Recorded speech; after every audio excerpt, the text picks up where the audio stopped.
It's August 10th, 2016, an unremarkable Wednesday for most, as most Wednesdays are, the dead middle of the week, the exhaustion of Monday's forceful swinging back into society fading, replaced by the longing for the release of a decompressive Friday night and an empty Saturday. As a homeschooled teen with no friends living in an upper middle class household, I did what I did every day, look for things to entertain me. Games, videos, articles, conversations, anything that could make it less dull. I couldn't tell you exactly what I was thinking that day, it's all a blur, but I do know that it was a time where I was, once again, fixating on games for NEC's PC-98 platform, that classic Japanese home computer which had yet to see the massive surge in interest it has now, but one that captivated my heart as a Toho fangirl pretending to be a fanboy. In the annals of those directories of games to download, I spotted something that immediately captured my attention. It was not some hidden gem propped up by a few posters on an obscure English forum. It had nothing to do with an anime or other game series I loved, it was independent of any franchise. It wasn't something I could even play, though fairly fluent now, I knew next to no Japanese as a teen. It was only of interest for one simple reason: a blunt, earnest, undeniably curiosity-piquing name. A name that my 15-year-old brain decided must be known to more of the world.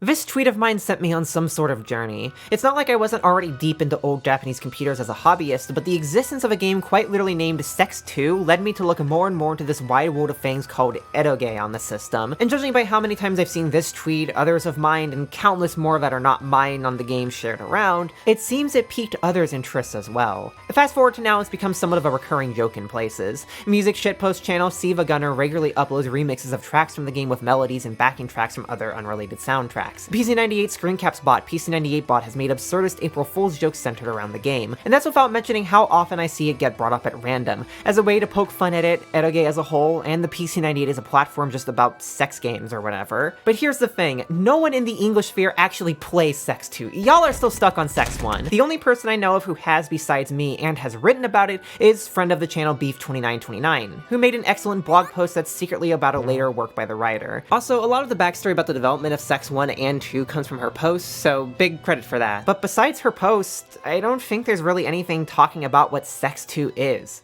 So let's talk about it. The story of Sex 2 starts where all great stories do. Sex. 1. On the PC-98. As a game, there's very little to say about it. You take on the role of a renameable protagonist who's been declared the king of sex, according to this little lovable abomination of 90s hip-hop stereotypes, Mr. Funk. And that now means you have the reins to choose between three pretty women to bang at will. There's the schoolgirl Nana, the cosplay-loving Genki girl Ai, and the mature business lady Makoto. It's got a fun script that powers some 1 to 2 hours worth of content, backed up by solid artwork and a banging score. So while nothing incredible as a title, what is incredible is the very troubled development behind it and what leads to the sequel. A studio by the name of IPO was responsible for the game, founded by Uye, better known now for its relation to 13 and 130cm, developers of the early yandere game Suki Suki Daisuki and 1920s drama game Bokuten. Just like when God tried before them, IPO had a lot of errors happening during the production of Sex. 2 of the 4 staff members walked out partway through, so development got halted. Not long after it resumed, Uye got sick of the flu, and one staff member, possibly main artist Caroline Yoko, and possibly another unnamed IPO dev who may have not even worked on the game, lost their house in the Great Hanshin earthquake of 1995. And yet, despite all of that, the world was still given the gift of sex. On the PC-98. Seemingly in shambles, but with enough money to move forward, IPO reached out to Stoneheads Co. for support. Owner of the brand Peel, creator of the highly successful BDSM game Seek, written by Tadokoro Hironari. Channel fans may recognize that name for cameoing in the IIO video and writing Fushigi Densha, and he is also conveniently the mystery writer of IPO Sex who left during development. Presumably due to him being busy with writing successors to Seek, writing duties were pushed onto the fresh hire Maritani Hidito, known now for his work on France Shoujo and Dead and Aegis. Let me be completely clear, Sex 2 is not a deep, profound dive into really anything. It's not a commentary on the military-industrial complex and capitalism like Dead and Aegis, and it's not a 70-hour-long drama like France Shoujo. What it is, however, is a project clearly made with passion and love by a couple of young developers. The story follows the perspective of one Momotaro, an average man in every single way, who spends his days living a carefree life and adoring his girlfriend Ayaka, former heroine of one of IPO's previous games, Satir. Having grown up together and her working at a flower shop right next to his home, the two now find themselves deeply in love with one another, and so each day they see each other and get right to banging to form a deeper bond.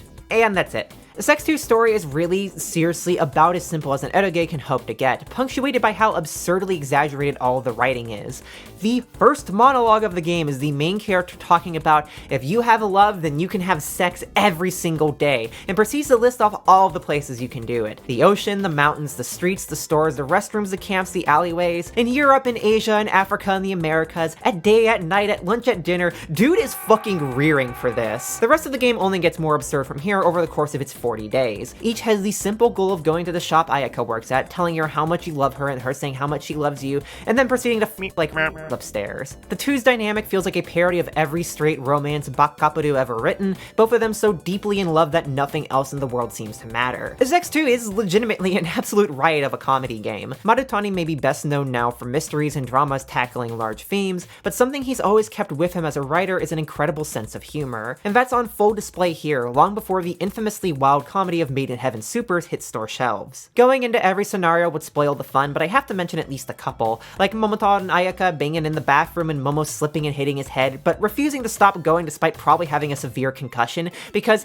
it's fine, love will power me through this. It's a blast, and so is the silly side plot about some BDSM queen trying to corrupt Momotaro with the evil pleasures of bondage and make him hurt his girlfriend, but he realizes the scheme the two lovers make up because nothing gets in the way of pure love. There is a whole barrage of silly scenarios playing on tropes and never feeling boring thanks to a wide variety of creative jokes, all partaking in absurd fun rather than being a sneering, ironic mockery of itself or other eroge. Sex 2 is a game that embraces that sex of any sort can be silly and weird, be that through how bodies interact or how minds do, and just has a grand old time. Even the most vanilla of scenes are elevated by that sense of humor and joy, a passion which shows Marutani loved what he was doing even when it may not have been anything more than a stepping stone towards something bigger for his career. Simply put, it's fun, and that's only enhanced by the presence of a few other characters. There's Momotaro's uncle who sneaks in through the window to give him a toy to use, usually purchased from a shady dealer in another country. There's Ayaka's younger Sei Hokudanin cousin Kyubi, who tries and succeeds at seducing the protagonist so she can find out why sex, too, is all the rage.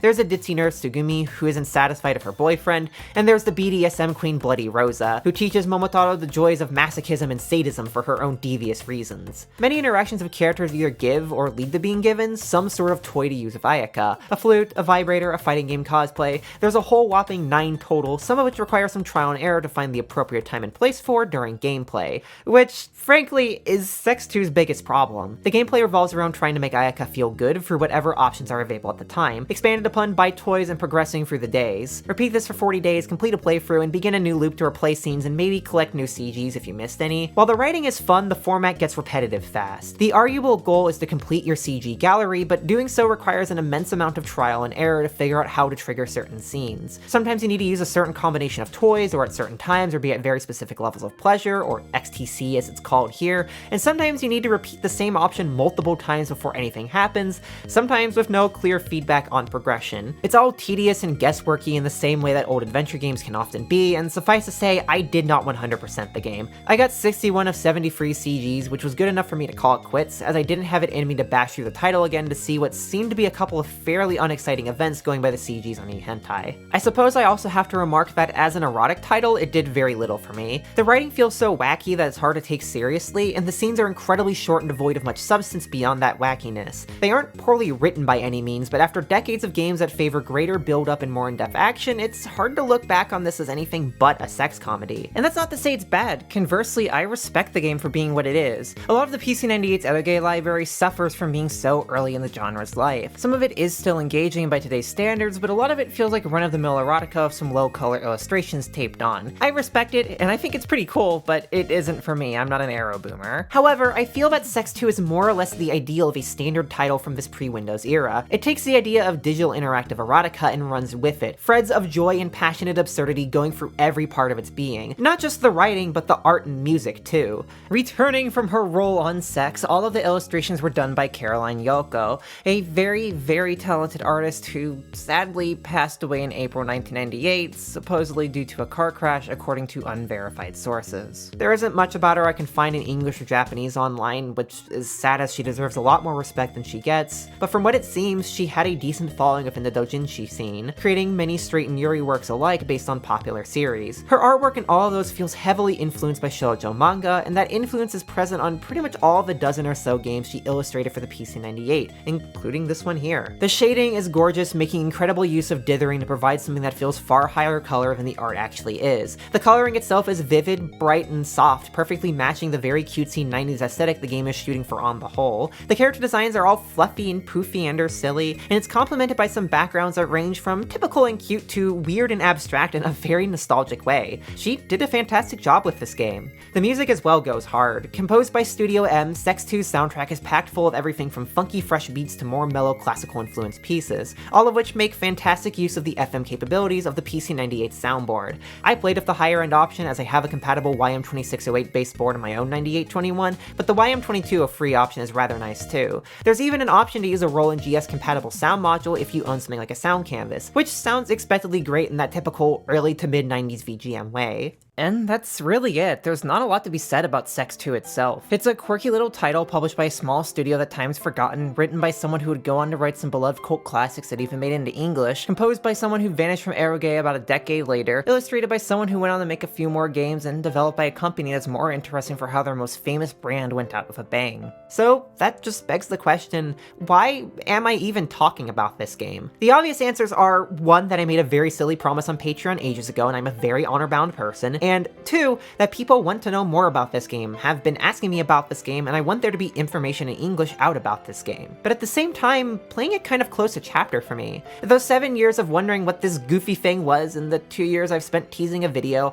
all got wrapped up in 4 hours of play. Me, now strapped with the realization that there's not nearly enough meat to the game to make a satisfying video focusing just on it. The thing is though, the fact that Sex 2 isn't anything special, I kind of think is what makes it special to me. It's not anything remarkable, it's an innocuous, quirky, silly title that doesn't offer much but a couple hours of tedium and wacky writing, wrapped up in a package with a really funny name. And yet, despite that, I still had fun with it. Something about it compelled me to write this video. Not just about it, but about that fun. About that little spark of joy and passion I found in something that most people look at and say like, oh, that's just a dumb porn game, and walk away from. Unlike most games I cover, I really can't rebuke that Sex 2 is just a porn game. I'll talk all day about how Dasaku being an erotica-focused erogudo game allowed it to be one of the most powerful and resonant explorations of transness I've ever seen. I can and have made a whole essay on the way Shinjuku uses its sexual brutality and resilience of its main character to show the human will to live even through grand traumas. And I'll happily reminisce on how some of Pia Carrot's adult scenes deal very well with sex as a coping mechanism for depression. Eroge is a genre I love. It can be transgressive, confrontative, honest, vulnerable, weird, quirky, kinky. It is filled with beauty and meaning beyond material that's simply hot to look at. Games like Cross Channel have legitimately changed my life and given me the tools to be a better person. I would not be who I am if it weren't for that. But I think a major part of learning to love it is learning to love and accept the parts of it that are just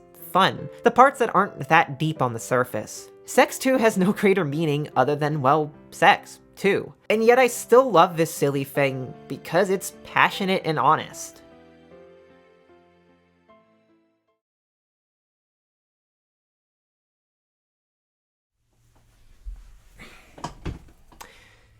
There is a simple truth I hold dear and evident in not just gaming, but any form of art as a whole.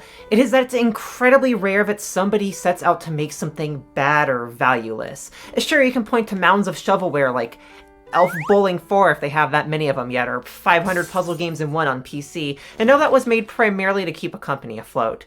But even in the world of shovelware, there's still creative sparks somewhere. So many games that are reviewed poorly or seen as a joke often had great intentions to begin with.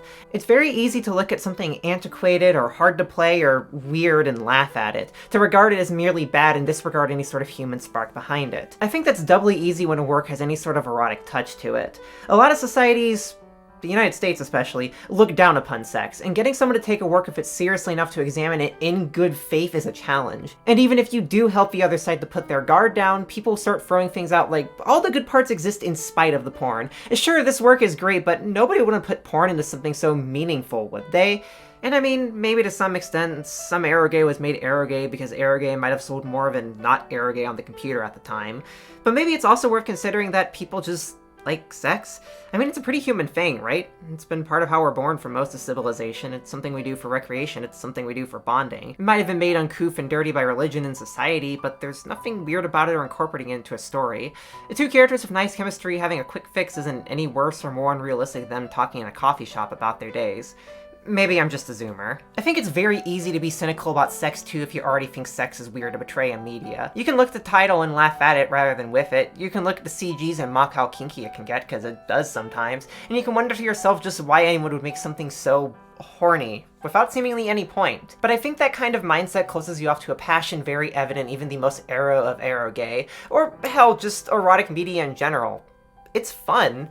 Everyone who worked on this game seemed to have a blast making something so earnest and silly. They had a passion even if they might have known this would just be another line on their resume, and I believe that passion is a major part of why it's persevered over the years. Because if the game really was just something soullessly shelved out, then I don't think the developers would have put all the effort in that they did. The funky and fun music that's become a meme unto itself through remixes, the artwork that always garners mass retweets on Twitter, and the silly writing that I'm sure would be screen capped and shared around wherever translated into English is all very clearly made with love. Love for lewdness, sure, but lewdness is fun. Whether or not people fully realize or accept it, many have clearly picked up on that love. Even if you don't open yourself up to it, there's always something tantalizing about something made with passion. Of course, if the passion something is made with is considered weird, then sometimes it just gets called cringe, but honestly, I think even cringe stuff can be a lot of fun. Like, I love that video of some kids just role-playing Kingdom Hearts in a parking lot. Is it goofy? Yeah, sure, but they're clearly having a fun time. I know there's a ton of comments making fun of it as just a bunch of kids being stupid and it's just dumb and cringy and they'll grow out of it. I'm honestly happy they seem to have such a fun time.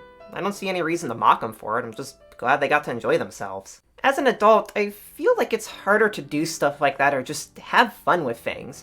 In society, there's virtue in hiding your feelings, there's virtue in never confronting them, and virtue in conforming to what's normal. And if you're in a sex-negative society, that means scorning anything lewd and attempting to justify the existence of sexuality through at least somewhat of a Puritan framework. You can't escape it in the US.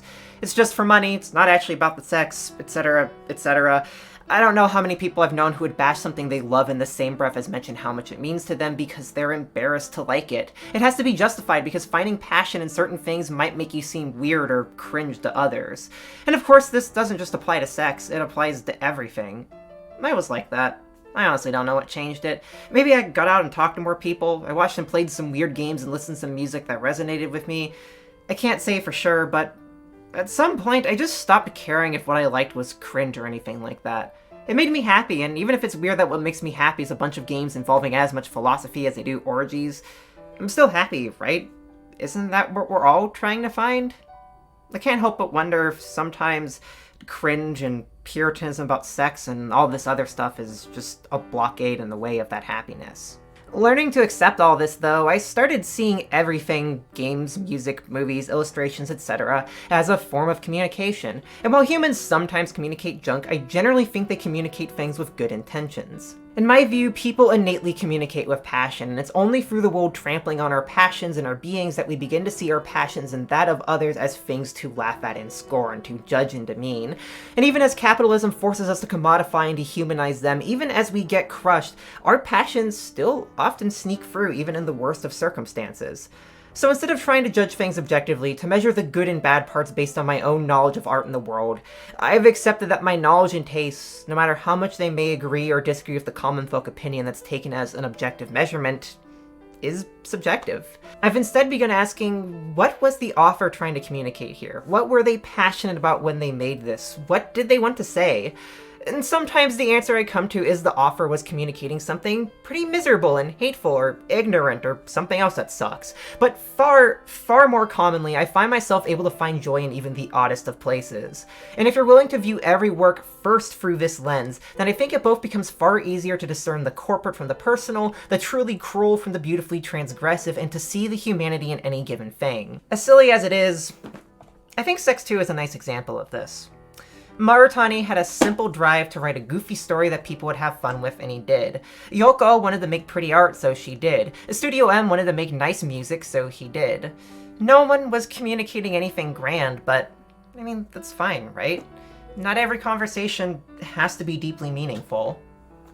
Love the things you love, and if someone is honestly expressing their love for something to you, then even if you think it's weird, hear them out and don't crush their passions. I think life is more fun if you can look at something as seemingly absurd as sex too, or any other Nikkei or whatever, and rather than shove it away because it looks funny or it has that icky sex in it, you find something nice in it. For example, you know something that I love? My patrons and the sponsors that make content like this possible, and all the cool people in this community that you should check out.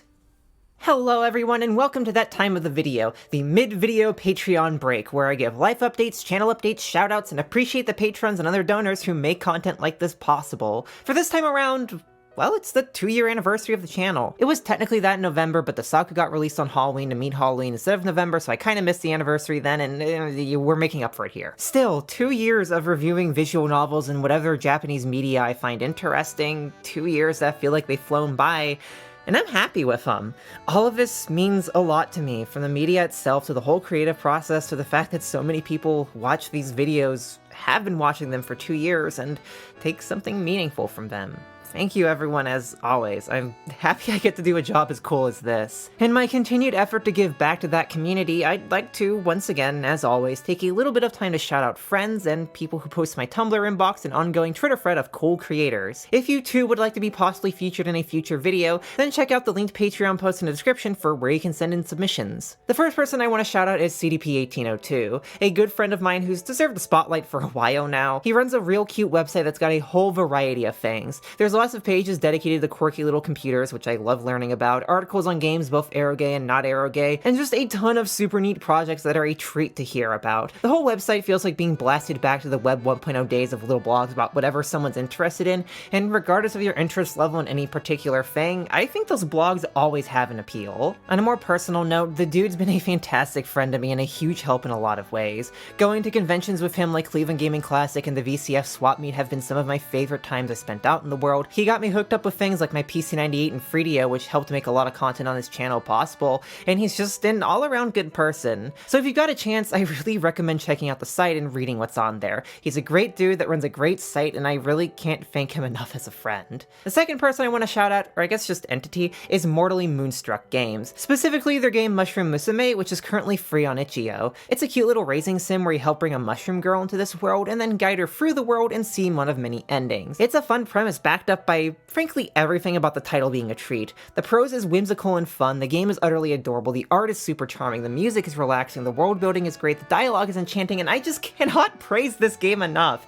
I downloaded it, finished a whole half-hour run in a single sitting, and I'm itching to play more. Please check this one out and donate to the developers. I frankly might even give it a full video next year when it's complete because it's left such an impression on me. It is well worth your time. Okay, before we get to Patreon questions and wrapping stuff up, I'd like to take a moment to shout out one more thing, and that's the sponsor of this video, Very OK Vinyl. They're a cute little company in Ontario, Canada, publishing vinyl records of anime and game soundtracks, such as Dysfunctional Systems, Cotton, Steins Gate, and soon to be on pre-order, the soundtrack to some of Studio Alon's games, those being Please Be Happy, and after 2 years of waiting, the rest of the score to Highway Blossoms.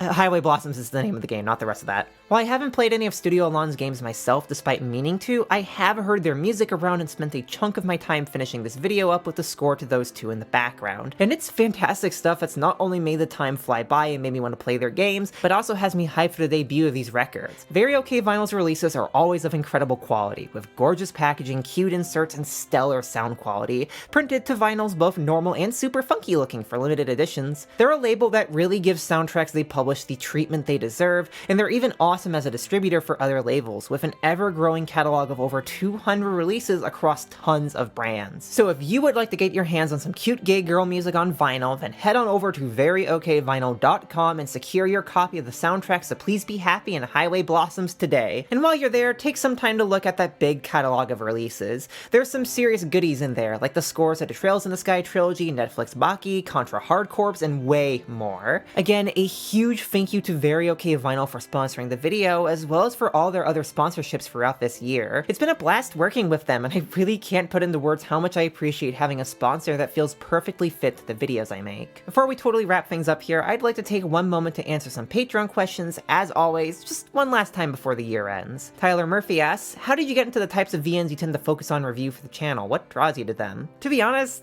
I don't really know how I got here. A transgressive art just cosmically attracts weirdos like me, I guess, and in return I find myself really drawn to it for how bold and honest it is. Art that's blunt and uncomfortable and weird is often the art that means the most to me and the art I want to share with people. Thyroark asks, I'm interested in your thoughts of the cosmic genre, both horror and wonder. I haven't consumed a whole ton of it, but I did read a decent chunk of Lovecraft for the Necronomicon video, and I think what interests me the most is that feeling of cosmic insignificance. In a horror context, it's disempowering and makes everything seem grand and unknowable. In all other contexts, though, I find it reassuring. If humanity is insignificant on a grand level, then that means we have to look to ourselves for meaning. And with that, we can find and create meaning in what we choose to. Meaning that's personal, important, and reflects on our individuality even in the smallest of things. I think that's pretty cool. And that's kind of what this video is about. They also asked, how's your taste and takes on broadly biopunk and other such flesh-warping transformative stories? I think it fucking rocks. Speaking as a trans woman, body horror, whether intentionally or not, often conveys the sheer horror of dysphoria super well. The feeling of your body changing into something you hate against your will. It's good stuff, and I love how authors use all this to explore a lot of different aspects of society. JTAC asked, have you ever thought of taking a look at Crowd's Exchange series? It's one that I've been peripherally aware of for a long time, and while I don't know how much I'd have to say on the individual works, I think it might be interesting in a larger discussion about transness and Nuki-Gay as a whole. Actually, there's a lot of gender swap Nuki-Gay. Are the cis guys doing okay? The local weeb asks, do you ever have problems with writer's block blank page syndrome? If so, what are some ways you deal with it? I feel it with literally every video I make, and my solution is just to bash things onto a page. Even if it barely makes sense, even if it doesn't all add up, I can come back later and make some logic out of it. It's just really hard to resist that urge to scrap things because it doesn't come together right at first, but no, just bash that shit onto a page. It'll work eventually. Zelaz Mark II asks, have you ever played or considered covering the pre-key Tactics Next-In games? I haven't played them, but I want to talk about them. Moon seems like a wild mess of a ride, and one seems... I actually don't know, I've heard so many weird things about it. I guess I gotta play them now. And with that, I think it's about time to wrap up. Again, I want to thank everyone who makes this possible, from the patrons, the sponsors, the commenters, to even just the viewers. And if you'd like to support me most directly, then consider making a pledge on Patreon or Ko-fi, or a one-time donation on the latter. In exchange, you'll get access to videos without censor, sometimes early access, asking me questions, see a list of games to cover, status updates, your name in the segment, and a tingling sense of pride that you might have to see a doctor about if it persists for more than 4 hours. The minimum is per Patreon policy $1, but I've got pledges for a whole ton of amounts, and they all give the same benefits. I'm just thankful for any sort of support. And if you can't donate or don't wanna, that's fine too. Liking, commenting, subscribing, especially sharing these videos around all goes a long way towards making this possible. I wouldn't have made it through 2 years without all that varied support, and I'm really goddamn happy I did. There's just way too many people to thank throughout all this, all the different people who have helped me with translation and history and stuff like that. My boyfriend as well for letting me bounce crap off of him and just being an absolute sweetheart. I love making these videos. It can be tiring at times, sure, but it's the most fulfilling work I've ever had. These past 2 years have been a highlight of my life, and I hope for many, many more amazing years of this to come. I want to keep highlighting whatever the fuck it is I'm going to keep highlighting. So, thank you all again for your support in all forms, and let's get back to the show.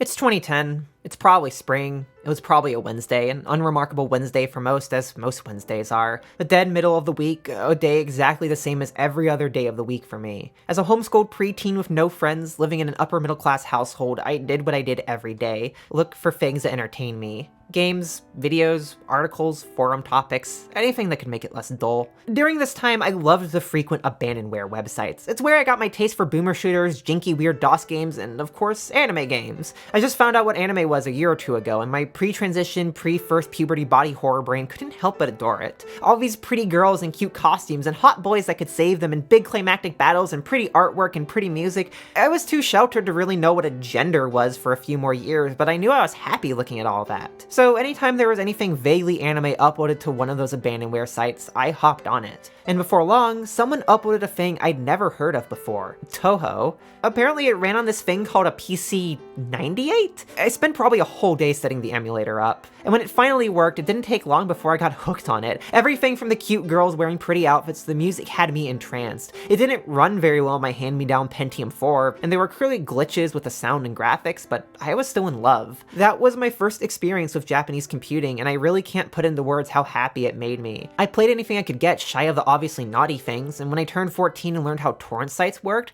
I went from playing action titles on simulated old hardware to reading visual novels on new computers. I found translated copies of My Girlfriend is the President and Fate Stay Night. I played them when nobody else could see the arrow scenes, and I loved them both. I think this was around the time I discovered what borus were, too. That probably wasn't good for me, but what terminally online trans femme doesn't have concerningly early memories of finding erotic art of their favorite anime girls? Throughout all this time, my adoration for the old computers didn't really fade. I don't think it's ever faded, actually. Even if people who were friends at the time thought it was weird I was into these machines so much, I still had others who encouraged me to keep diving in. There was a real community around all this, and I got to watch it expand beyond a tiny niche as I made game reviews and cracked goofy jokes, and everyone else did their own things that probably contributed way more. I liked being in my little corner, and I thought it was fun to talk about stuff like Sex 2 on the PC-98. That goofy tweet I made and my awareness of this stupid game really helped to keep me engaged with Japanese gaming communities. People would make the joke, if Sex is so good, where's Sex 2? And I'd reply with the game. People would mention the game exists, and I'd reply talking about the platform. Even after I felt I had exhausted all I could get out of the PC-98 as an English speaker, I still loved talking about it with people, and Sex 2 was often the impetus for that. Silly? Yeah, maybe. But it kept me talking to people and kept people learning, and I love both of those things. It's amazing how the small things in life can help you connect like that. I think the point all this stuff really exploded was the music parody channel, Siva Gunner, uploading mashups of tracks from the game. People clicked on them because who can resist a game called Sex 2? And while some tuned out after they got their fill, I've known many people who actually went, wait, this music is great, and began exploring the 98 deeper. Soon after I started doing videos and learned how to import media with a proxy, I jumped back in on the fun. I got a copy of the game, really just so I could make a dumb tweet about fulfilling my legacy. And then people started asking me to seriously do a video on the game. I don't think anyone asking really knew what it was. They just knew about it because it was a funny Twitter or Siva Gunner or Discord joke. Morbid curiosity, I suppose. It's safe to say that if Sex 2 didn't exist, there's a good chance I wouldn't be making these videos now. My smug, dismissive sneering at the title of the game, Sex 2, this sequel to Sex, faded into some curiosity at what it was, which then turned into a genuine interest into learning more about PC-98 Aerogay, and then more about Aerogay in general, I guess. It's a small part of the path I've been on, sure, but it's still a part of that path, and Aerogay's kinda gotten intertwined with my life, you know? It's funny because it's not even an industry I'm really part of if you want to look at the abstract. I've never set foot in an office or really talked to developers in Japan. Never even set foot in Japan. I'm not part of the Japanese media that covers this. I doubt Moe Game Awards knows about me. I know a lot of people in the English side of the industry, sure, but it's not like I work for Shiravune or Jast or Manga Gamer. At the end of the day, I'm just some trans girl from the US who saw some games she liked, found a game she thought was funny, got invested in research, and look where we are now. I've met tons of friends because of this hobby. I met my boyfriend because of this hobby. My hobby turned into a job and I sustain myself on it now. It led to me learning tons of things in pursuit of making better videos. Sex 2, in some way in my life, and seemingly tons of others, has been a wild butterfly effect. It played a part in me becoming a more well-rounded, better person by partly leading me down this path. I don't know if I'd ended up the same without it. All because a bunch of people threw their passion into a poll and made some silly things with no meaning greater than fun. I guess the only relevant thing I have left to ask myself here is why we're such passionate beings in the first place. I've talked in other videos about people's needs to communicate, and it's something that I believe is true for all of us. But if I try and start thinking about why that is, I just hit blanks. It just feels like such an innate, ingrained part of my existence that I couldn't even begin to take it apart as a broad concept and reconstruction as some sort of philosophical generalization, let alone one that explains why we create art that, on one end, is as deeply metaphorical as something like Tarkovsky's masterpiece Andrei Rublev, and on the other hand, is Stonehead's Sex 2. The closest I can get is talking about why I make these videos, why I communicated this way, because after all, I could have gone into a ton of careers, right? As a homeschooled child who wasn't taught much of anything, who had a ton of free time, I had a lot of things I could have focused on. But instead of all of that, or any other career that was available to someone with no education and no social network, which isn't a lot, I decided one day at the tender age of 13 that I was going to pick up Windows Movie Maker, Bandicam, Virtual Dub, and Audacity and start making game reviews. I didn't really know what I was doing then. I just saw other people were making game reviews and I thought it was something I could do. So I put out a review of a mod for Quake, and another on an old budget game I liked, and some more on the whole Mega Man X series.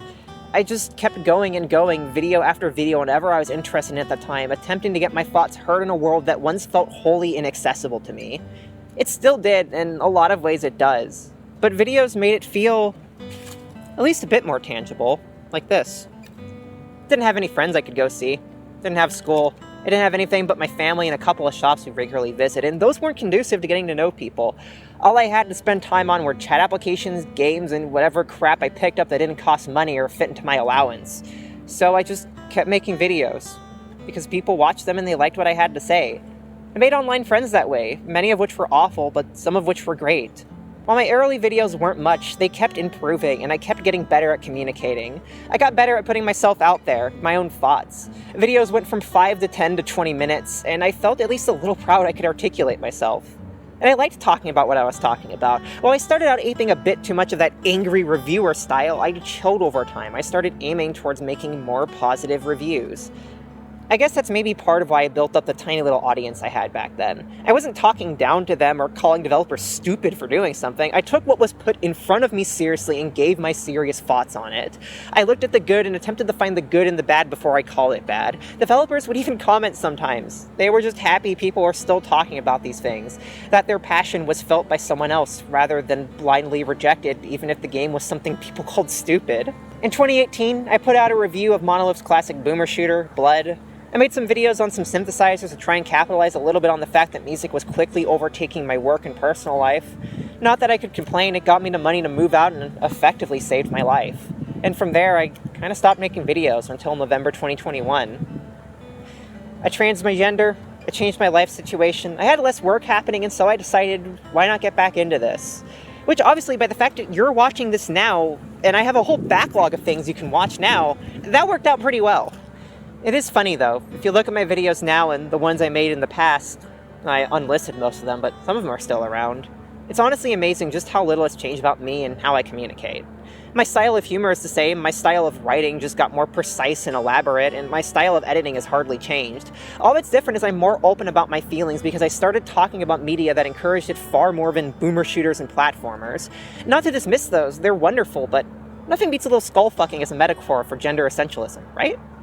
I think even back then, video creation was a way for me to show my passion. It's a lot of work. Writing can be a tiring task, video editing is repetitive, social media can be scary, and when you start throwing monetization into the mix, when this becomes your livelihood, it gets even more stressful to put all this work into something not knowing how well it's going to reach other people.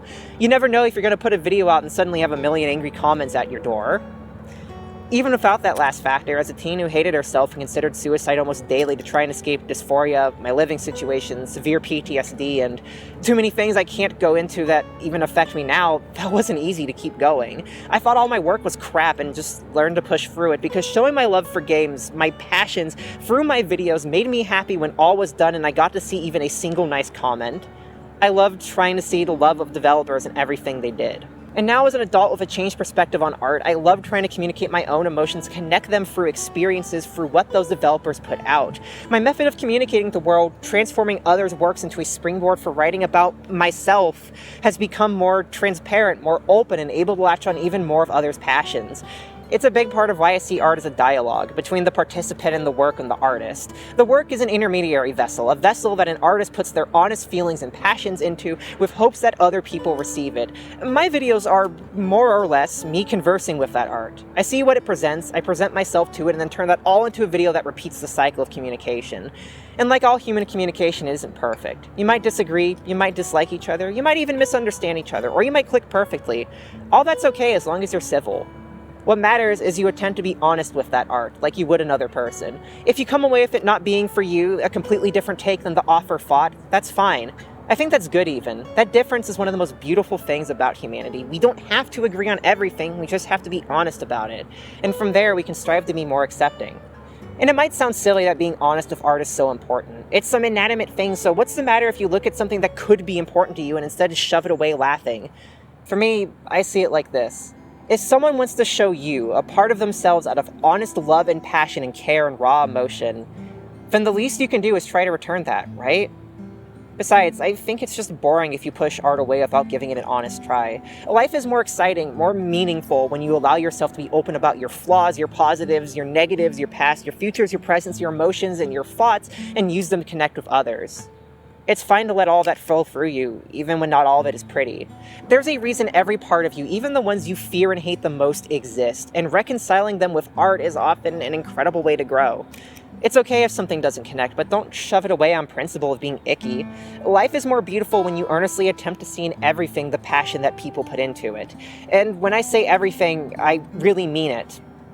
Well, almost. Don't go play a white supremacist game. The honest expressions of anger from the marginalized, the uncomfortable depictions of dysphoria from those of us outside the binary, the unsettling depictions of toxicity in relationships, the frightening depictions of mental health, the gruesome depictions of violence by the violated, the kinds of things that I cover, the kind of writing, art, music, games, and films that you can either laugh at as disgusting or impure, or accept as a part of humanity, an attempt by someone to express their honest thoughts that many people have. Even the most normal of us. Transgressive, uncomfortable, and problematic art can be some of the most powerful out there. Rather than shame and repress those parts that exist in all of us, it's better to accept that we are all weird and learn the skills to reflect back on what elements of ourselves are legitimately harmful. Art is a powerful tool to do so with. It can help us accept parts of ourselves that we feel ashamed of. And ironically, it's when we're freed of that shame that we're far less likely to hurt someone with our flaws. If you're aware of them, you can learn to accept them. If you accept them, then you can become aware of your own capacity for harm. And if you're aware of that, then you can know how to cope with your own mind and do good with those parts.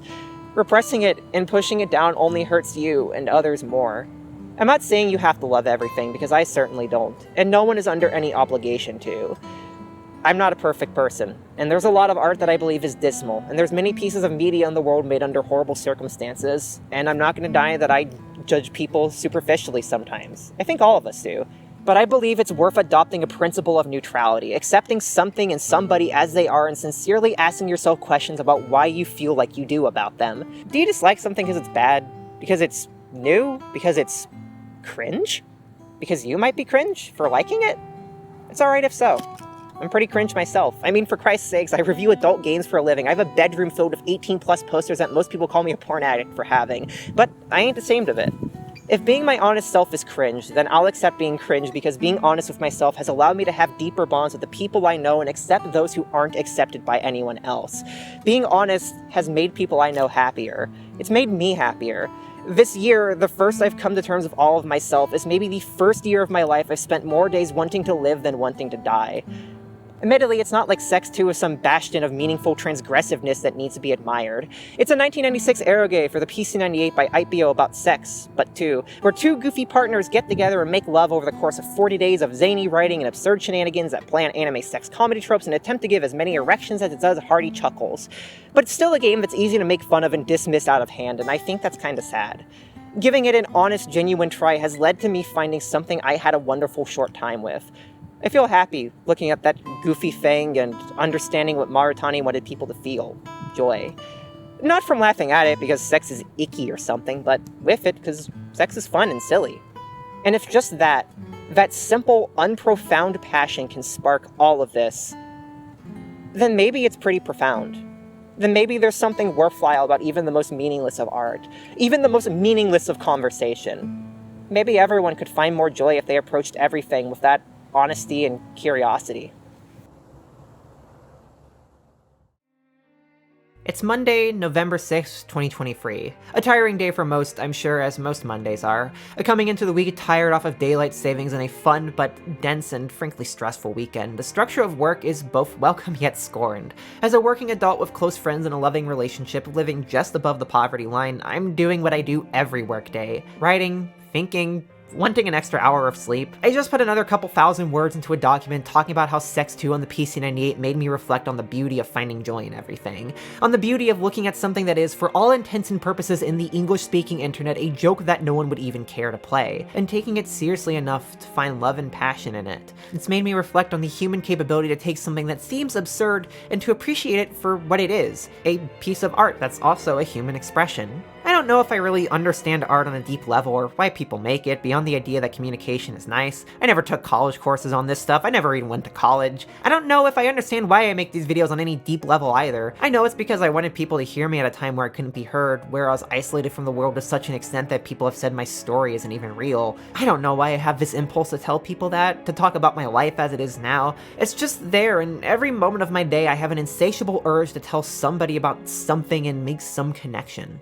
But I'm happy that's there.